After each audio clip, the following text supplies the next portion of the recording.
नमस्कार दर्शक बंधु गाँ हांडीशाला को आपन को स्वागत। आज मु आपन को देखेबी अंगूर रो गोटे खट्टा करके देखेबी। सेथि पई मु अंगूर नेइची आ धनिया पत्र नेइची, भूसम पत्र नेइची, कंचा लंका नेइची आ गोटे बड़ प्याज कटा नेइची आ इटा आंब अदा छेचा नेइची आ किछि फुटण नेइची, मेथी पत्र नेइची आ लूण नेइची, जीरा पाउडर नेइची। एठी मु 3टा टमाट को ताको ग्राइंडिंग करके नेइची आ किछि धनिया पाउडर नेइची, लंका नेइची, तेल नेइची, गोटे चमच चीनी नेइची आ गरम मसला नेइची। एबे मु किछि तेल नउची। एबे तेल गरम होई आसलानी। एबे मु किछि फुटण पकाउची।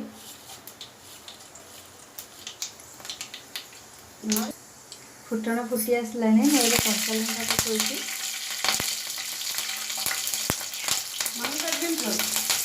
भूसम पत्र नउची।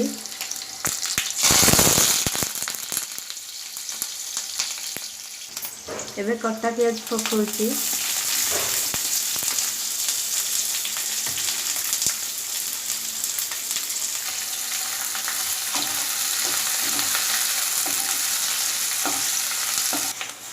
एबे प्याज टे भाजी आसलानी। मु एबे आंब कच्चा अदा पकाउची।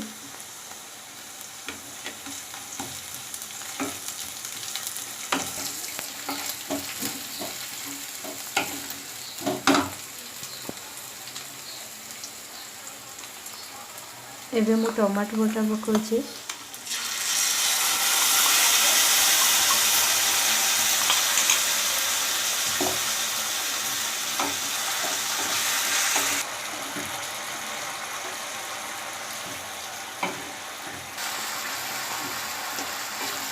एबे मसला भाजी आसलानी। एबे मो स्वाद अनुसार लूण दोची, जीरा गुंड हाफ चमच दोची, धनिया गुंड हाफ चमच दोची, लंका गुंड हाफ चमच दोची।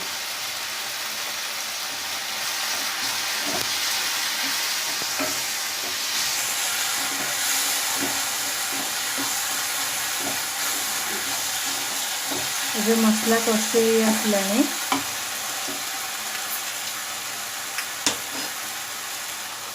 एबे मु हाफ गिना पानी दोची।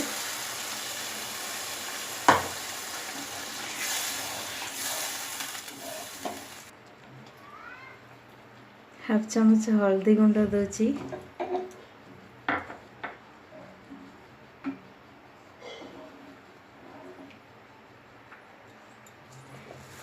एबे पानीटा फुटिया पाई मु घोड़ने दे दोची 2 मिनिट पाई।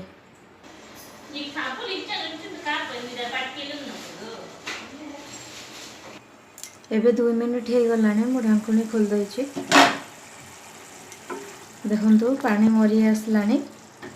पानी एतिकी थिबो अंगूर को पके। एबे मु किछि मेथी पत्र पकाउची।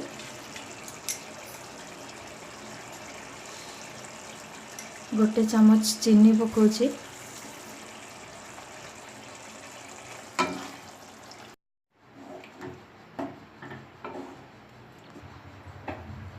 अंगूर पकई सारा पर पुणी 2 मिनिट ताको घोड़े देवे। देखंतु एबे 2 मिनिट हे गलानी। एबे मु गैस बंद कर दोची।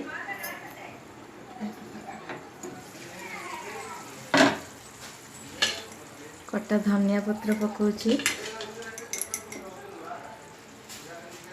गरम मसला हाफ चमच पकाउची।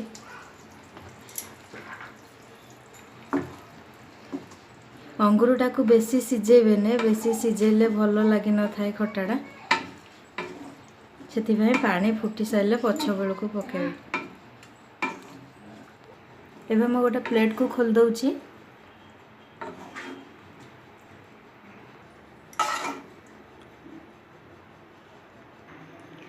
देखंतु एबे प्रस्तुत हो जाइछि अंगूर खटा। जदि आपन मन को मो रेसिपी भलो लागि थाए लाइक शेयर कमेंट सब्सक्राइब करंतु। धन्यवाद।